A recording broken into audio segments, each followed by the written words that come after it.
السلام علیکم ورحمۃ اللہ وبرکاتہ۔ رب اشرح لی صدری ویسر لی امری واحلل عقدۃ من لسانی یفقہوا قولی۔ اللہم فقہنا فی الدین، اللہم انی اسألک علما نافعا وعملا متقبلا ورزقا طیبا۔ ہم نے دیکھا تھا کہ کیسے یوسف علیہ السلام کو منسٹر بنا دیا گیا، بہت بڑا عہدہ ملا، ان کو عزت بھی ملی۔ خواب کے مطابق جو 7 سال خوشحالی کے تھے وہ تو گزر گئے۔ ان 7 سالوں میں یوسف علیہ السلام نے بہت اچھی طرح گندم کو پریزرو کیا، جیسے پلان آؤٹ کیا تھا کہ غلے کو کیسے پریزرو کرنا ہے، ویسے ہی کیا کہ جو 7 سال آگے قحط کے آئیں گے اس میں لوگوں کو کیسے راشن دیا جائے۔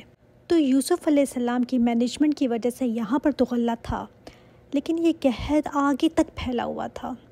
تو جہاں یوسف علیہ السلام کے بھائی قنعان میں رہتے تھے، وہ فلسطین کا پرانا نام تھا، تو وہاں پر بھی قحط تھا۔ وہاں پر ان کو پتہ چلا کہ مصر میں کوئی بادشاہ ہے، وہ بہت کم قیمت پر گندم بیچ رہا ہے۔ دیکھتے ہیں اب آیات کو۔ بسم اللہ الرحمن الرحیم۔ وجاء اخوۃ یوسف، اور آئے بھائی یوسف علیہ السلام کے پاس۔ بات اب سمجھ آ گئی نا کہ یہ کہاں پر آئے۔ اللہ تعالیٰ نے جو وحی کی تھی نا یوسف علیہ السلام میں جب وہ کنویں میں تھے، تو یہ اس کی تصدیق کا وقت آ گیا ہے۔ اللہ تعالیٰ نے کیا فرمایا تھا آیت نمبر 15 میں، ایک وقت آئے گا یوسف کہ تم اپنے بھائیوں کو ضرور ان کی کارروائی سے آگاہ کرو گے اور ان کو تمہاری شان کا پتہ بھی نہیں ہوگا۔ اللہ تعالیٰ وہ وقت لے آیا کہ بھائی اب مصر آ گئے ہیں غلہ لینے کے لیے، اور غلہ ایسے دیا جا رہا تھا نا کہ ایک طریقے سے دیا جا رہا تھا، ہر ایک کو ایک پورشن دیا جا رہا تھا، چونکہ ظاہر ہے ان کے اپنے پاس بھی لمیٹڈ تھا۔ فَدَخَلُوا عَلَيْهِ، تو وہ داخل ہوئے اس پر۔ یوسف علیہ السلام کے سامنے جب یہ آئے نا، پہلے جو عہدہ عزیز مصر کے پاس تھا، جس نے یوسف علیہ السلام کو خریدا تھا، وہی عہدہ اب یوسف علیہ السلام کے پاس ہے، کیونکہ آگے آئے گا بھی کہ وہ کہتے ہیں یا عزیز۔ تو یہ غلے کا معاملہ اتنا سینسیٹیو تھا نا کہ خود یوسف علیہ السلام مانیٹر کر رہے تھے اس کو، ہر ایک چیز کو ان کی نگرانی میں ہو رہا تھا۔ فَعَرَفَهُمْ، تو یوسف علیہ السلام نے پہچان لیا ان کو، بھائیوں کو۔ وَهُمْ لَهُ مُنْكِرُونَ، جبکہ بھائی اسے پہچانے والے نہ تھے، ان کو بالکل کوئی آئیڈیا ہی نہیں تھا کہ یوسف ہو سکتا ہے۔ کیوں آئیڈیا نہیں تھا؟ اس لیے کہ جس یوسف کو انہوں نے پھینکا تھا، اس وقت عمر ان کی 12 سال تھی، بچے تھے، اور اب جب کہ یہ جوان ہو گئے تو پہچان ہی نہیں سکے۔ دوسرا یہ کہ ان کے وہم و گمان میں بھی نہیں تھا کہ یوسف ہو سکتا ہے۔ کہاں یوسف جس کو ہم کنویں میں پھینکائے تھے، اور کہاں یہ عزیز مصر، تو وہ سوچ بھی نہیں سکتے تھے، ان کا ذہن اس طرف جا ہی نہیں سکتا تھا۔ اب جب یہ یوسف علیہ السلام کے پاس آئے اور غلہ مانگا، تو یوسف علیہ السلام نے ان سے بڑا اچھا سلوک کیا، اچھی طرح سے ان کو رکھا، ان کی مہمان نوازی کی، حالانکہ پہچان چکے تھے ان کو، پھر بھی ان کے ساتھ احسان کا سلوک کیا۔ یوسف علیہ السلام اب پوزیشن آف پاور میں ہے، اور ان کے سامنے وہ لوگ کھڑے ہیں جنہوں نے سخت زیادتی کی تھی یوسف علیہ السلام کے ساتھ، مارنے تک کی کوشش کی تھی، اور یوسف علیہ السلام کی اب ٹرن ہے کہ وہ کیا کرتے ہیں۔ احسان کا معاملہ کیا تھا یوسف علیہ السلام نے ان کے ساتھ۔ وَلَمَّا جَهَّزَهُمْ بِجَهَازِهِمْ، پھر جب اس نے تیار کر دیا ان کے لیے ان کا سامان، جب یوسف علیہ السلام نے ان کی واپسی کے لیے ان کا سامان تیار کروایا، راستے کے لیے کھانا پینا، اس سے پتہ چلتا ہے نا کتنا اعلیٰ اخلاق تھا یوسف علیہ السلام کا، ایک شاہی مہمان کی طرح ان کو ٹریٹ کیا۔ قَالَ ائْتُونِي بِأَخٍ لَكُمْ، تو کہا تم لانا میرے پاس اپنے بھائی کو، من ابیکم، جو تمہارے باپ کی طرف سے ہے، تمہارا جو بھائی ہے نا اس کو لے کر آنا نیکسٹ ٹائم۔ یوسف علیہ السلام نے یہ کیوں کہا؟ ان کو کیسے پتہ چلا؟ کیا انہوں نے بھائیوں کو بتا دیا تھا کہ میں یوسف ہوں؟ نہیں بتایا، نہ انہوں نے پہچانا، نہ انہوں نے بتایا۔ اصل میں انہوں نے جب یوسف علیہ السلام کو کہا نا کہ ہمیں اپنے بھائی کے لیے اور اپنے باپ کے لیے بھی اناج چاہیے، وہ اناج ایسے دے رہے تھے نا کہ ایک بندے کے لیے ایک اونٹ کے برابر، جتنا ایک اونٹ پر آ جائے اس حساب سے وہ ایک بندے کے لیے دے رہے تھے۔ تو جب بھائیوں نے کہا کہ ہمارا بھائی ہے اور باپ ہے، اس کے لیے بھی غلہ دیں، تو یوسف علیہ السلام نے پوچھا بھائی کہاں ہے تمہارا؟ انہوں نے کہا نہیں وہ تو نہیں آ سکا، ہمارا باپ اس کو کہیں جانے نہیں دیتا، تو اس کا غلہ بھی ہمیں دے دیں۔ یوسف علیہ السلام نے کہا جب تم نیکسٹ ٹائم آؤ گے نا تو اس کو ساتھ لے کر آنا، اس کے لیے بھی غلہ ملے گا۔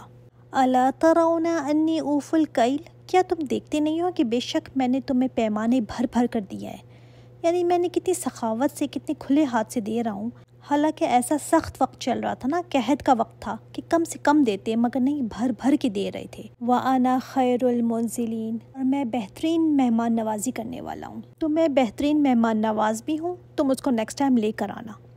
یہ بھی پیغمبر کی شان ہے نا، ابراہیم علیہ السلام بھی کتنے مہمان نواز تھے، اور یوسف علیہ السلام بھی مہمان نواز، اور کن کے ساتھ؟ آپ صلی اللہ علیہ وآلہ وسلم نے فرمایا، جو اللہ اور آخرت پر یقین رکھتے ہیں ان کو چاہیے کہ اپنے مہمان کی مہمان نوازی کرے۔ بعض لوگ بالکل پرواہ نہیں کرتے، مگر یوسف علیہ السلام نے اپنے بھائیوں کے ساتھ بھی مہمان نوازی کا سلوک کیا۔ یوسف علیہ السلام نے ان کو ترغیب بھی دلائی کہ تمہیں پورا غلہ بھر کر دیا ہے اور بہت اچھی طرح سے تمہاری مہمان نوازی بھی کی ہے، تو اپنے بھائی کو لے کر آنا، تمہیں 10 کی بجائے 11 اونٹ ملیں گے۔ اور ان کو ترغیب بھی کی اور ساتھ ڈرایا بھی، کیسے؟ فَإِن لَّمْ تَأْتُونِي بِهِ، اور اگر نہیں تم لائی اس کو میرے پاس، فَلَا كَيْلَ لَكُمْ عِندِي، تو پھر میرے پاس تمہارے لیے کچھ نہیں ہے، وَلَا تَقْرَبُونَ، نہ تم میرے قریب آنا، پھر تم اس جگہ پر داخل بھی نہیں ہو سکتے۔ مطلب اگر تم بھائی کے لیے مانگ رہے ہو تو پھر لے کر آؤ اس کو، اگر نہیں لائی تم مطلب جھوٹ بول کر زیادہ غلہ لینا چاہ رہے ہو، مت آنا پھر یہاں پر۔ اب دیکھیں غلہ تقسیم ہو رہا ہے، لوگ محتاج ہیں، دور دور سے آ رہے ہیں، اب فری نہیں تھا، مگر بہت تھوڑی سی قیمت پر لوگوں کو دیا جا رہا تھا۔ حالانکہ ایسے وقت میں قیمتیں کتنی بڑھا دی جاتی ہیں نا، ہمارے ہاں تو شارٹیج ہو جاتی ہے، قیمتوں کی چیزیں کہاں سے کہاں پہنچ جاتی ہیں، عید وغیرہ آ جائے تو قیمتیں کہاں سے کہاں پہنچ جاتی ہیں۔ لیکن اس وقت جو کوئی جتنی قیمت دے سک رہا تھا اس کو 1 اونٹ کے برابر غلہ دیا جا رہا تھا۔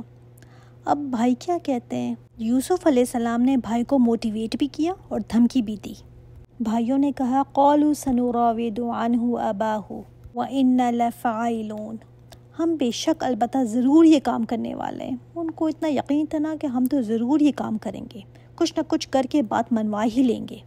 وَقَالَ لِفِتْيَانِهِ، کہا یوسف علیہ السلام نے اپنے خادموں سے، اجعلوا، رکھ دو، بِضَاعَتَهُمْ، پونجی ان کی، جو پرائس انہوں نے بھائیوں نے پے کی تھی نا اناج کو خریدنے کے لیے، وہ رکھ دو۔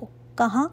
فی رحالہم، ان کے سامان میں، لعلہم یعرفونہا، تاکہ اس کو پہچان لے کہ جو قیمت انہوں نے پے کی ہے وہ ان کو واپس کر دی گئی ہے۔ اذ انقلبوا الی اہلہم، کہ جب وہ لوٹ کر جائیں اپنے گھر والوں کی طرف، جب وہ واپس جائیں اور اپنا سامان کھولیں تو جان لے کہ قیمت ہمیں واپس کر دی گئی ہے۔ لعلہم یرجعون، تاکہ شاید وہ واپس لوٹ کر آئیں۔ اب یہ یوسف علیہ السلام نے کیوں کیا؟ اس لیے کہ جب یوسف علیہ السلام نے دیکھا نا کہ اتنی تھوڑی سی قیمت انہوں نے پے کی ہے تو ان کے گھر کے حالات کیسے ہوں گے، تو نیکسٹ ٹائم تبھی یہ آئیں گے جب ان کے پاس قیمت دینے کو ہوگی، ورنہ آئیں گے ہی نہیں۔ تو اس لیے قیمت واپس رکھ دی تاکہ نیکسٹ ٹائم یہ ضرور آئیں، اور دوسرا اس لیے بھی واپس رقم رکھ دی کہ ان کے دلوں میں نرم گوشہ پیدا کرنے کے لیے کہ اتنا احسان کا سلوک کیا تو ہم دوبارہ ضرور جائیں۔ پھر یہ بھی کہ یوسف علیہ السلام اپنے گھر والوں سے کچھ لینا نہیں چاہتے تھے، کہ رشتہ دار ہیں، اپنے بھائیوں سے چارج نہیں کرنا چاہتے تھے۔ اچھا، اب ادھر کسی کے ذہن میں یہ آ سکتا ہے کہ یوسف علیہ السلام نے ان کو تو قیمت واپس کر دی اور جو لوگ آئے ہوئے تھے ان سے لی، تو ایک تو ہو سکتا ہے کہ یوسف علیہ السلام نے ان کی طرف سے قیمت خود پے کر دی ہو، کیونکہ کسی نبی کی یہ شان ہو ہی نہیں سکتی کہ وہ کرپشن کرے۔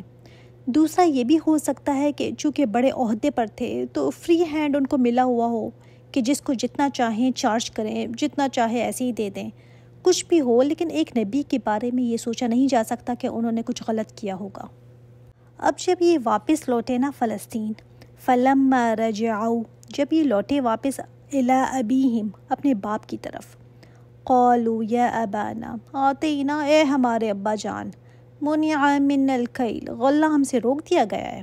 اب آتینا کیا کریٹ سین کیا انہوں نے، ہمیں نہیں ملنے والا اب کوئی غلہ۔ فارسل معنا اخانا نقتل، آپ بھیجیں ہمارے ساتھ ہمارے بھائی کو، آپ اس کو ہمارے ساتھ بھیجیں گے نا تو ہم فل لوٹ غلہ لائیں گے۔ وَإِنَّا لَهُ لَحَافِظُونَ، اور بے شک ہم تو حفاظت کرنے والے ہیں اس کی۔ اب پتہ تھا نا کہ باپ نے تو بھیجنا نہیں ہے، لیکن پھر بھی کہا کہ ہم حفاظت کریں گے اس کی اور غلہ بھی لے کر آئیں گے۔